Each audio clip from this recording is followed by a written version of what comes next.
We hear a lot about AI that can predict the market, right? Well, forget all that. Today, we're diving into something just fundamentally different. This is a case study about an AI that doesn't just play the game. No, it designs the entire game board from scratch. We're talking about building brand new markets literally out of thin air. And right here, this is the star of our show, an analytical engine called BERHANE. Now look at this quote. I do not describe problems, I architect profitable and impactful solutions.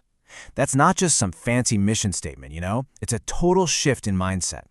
We're going from just passively analyzing things to actively, intelligently creating things. That's the core idea we're going to unpack.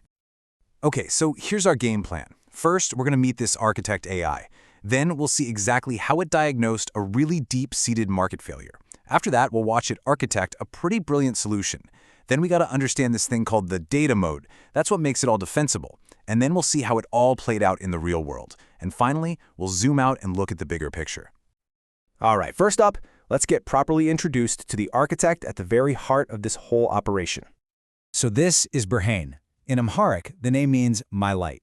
And you got to understand, this isn't some general-purpose AI you've heard about. It's a custom-built Gemini-class engine. It was specifically trained to think like an architect investor, and its whole focus is the Ethiopian financial sector. Its entire reason for being? To build new, profitable, and impactful solutions in places where everyone else just sees problems. Now, what's interesting is that BERHANE doesn't just jump into designing things. It starts by understanding the terrain, the whole landscape, with just perfect clarity. I mean, look at this table. It's not just listing who the competitors are. It's synthesizing their deep strategic postures, their tech capabilities.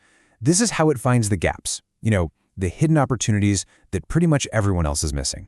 So once it's got the entire landscape mapped out, BERHANE moves on to the next absolutely critical step, figuring out the core problem that actually needs an architectural solution.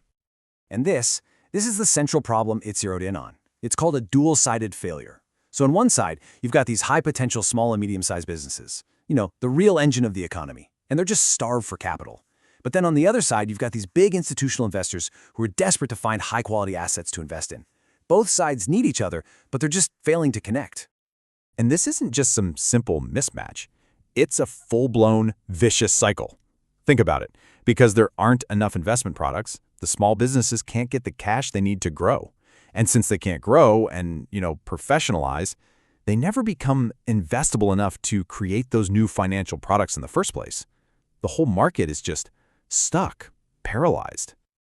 Okay, so this is where the architect really gets to work. The problem is now super clearly defined, so BERHANE can start designing a solution, basically from the ground up. I think this brilliantly illustrates the elegance of the solution. It's not some quick fix or a patch, it's an innovation bridge. The whole goal is to build a structure that connects those two totally isolated sides of the market. You've got the capital-starved businesses on one side and the asset-starved investors on the other, and bring them together with a single unified design. So, what's the actual blueprint for this bridge? Well, here it is, a securitized SME technology adoption fund. Now, what does that mean? It gives out very specific, targeted loans to small and medium businesses. But here's the key. It's only for buying technology that boosts their productivity. Then you take these higher quality loans, you pool them all together, that's the securitization part, and you create a brand new, really attractive, investable asset for those big institutions. It literally solves both problems at the exact same time. But, just having a clever product, it's not enough. It's got to be defensible. And that brings us to the project's real secret sauce, what the source material calls the data moat. So the entire defense is built around this concept, the data asymmetry flywheel. And look, this isn't just about having a bunch of data. It's about creating a self-reinforcing system where the business model itself creates a unique informational advantage that just compounds over time. It makes it practically impossible for any competitors to ever catch up. And here's how it works in 4 stages. Stage 1, the product, those tech loans, creates this incredible, unique stream of real-time data. Stage 2, that special data becomes fuel for a much smarter AI credit model.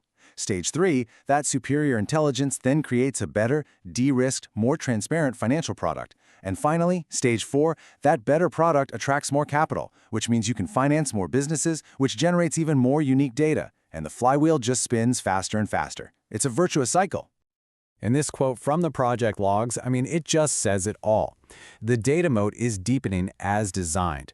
This wasn't just a theory on a whiteboard anymore. The flywheel was actually put into motion, and with every single rotation, that competitive advantage, the data moat, it just got wider and deeper. Okay, so we've got this brilliant blueprint and a really strong defensible moat.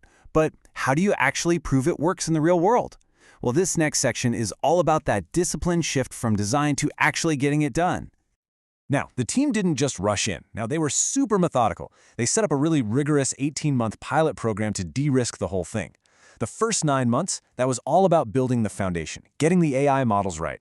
And the next 9 months were all about launching the product and scaling it, but in a very controlled way. All of it was leading up to a final verdict. And to get that final green light, the project had to pass 3, you could say, non-negotiable tests. First, product market fit. Could they actually prove that investors wanted this thing by raising $25 million? Second, was the data moat viable? Was the AI really as smart as they claimed? It needed over 95% predictive accuracy. And finally, regulatory viability. Would the government even allow this to happen? Absolutely everything hinged on hitting these 3 targets. So how'd they do on that first target? Well, they didn't just hit the $25 million goal, they blew right past it, raising $28.5 million. And that wasn't just a number on a page. That was undeniable proof that the market was absolutely hungry for this solution. The demand from institutions was real. Okay, but what about the data moat? The core of the entire strategy. The AI model had to be more than 95% accurate. Well, it achieved a staggering 98.2% predictive accuracy. Just think about that for a second. This was no longer just a theory. The data asymmetry flywheel was now a proven, powerful, and pretty much unbeatable competitive advantage. So with all of those critical targets met, or in this case, exceeded, the final verdict was crystal clear and decisive, highly investable. The whole process had successfully turned a brilliant blueprint into a proven, de-risked, and fully operational reality. And that brings us to our final and maybe the most important part of this whole story. What does all of this actually mean? What's the bigger picture here? What we've really just witnessed is a complete transformation. BERHANE's approach took a broken, paralyzed market, one where all this value was just trapped, and through intelligent design, it architected a totally new functioning system that unlocks a ton of value for everyone involved. It's a fundamental shift from just being a player in the market to being the architect of the market itself. And so that leaves us with a really fascinating final thought to chew on. Okay, this specific case was applied to finance in Ethiopia.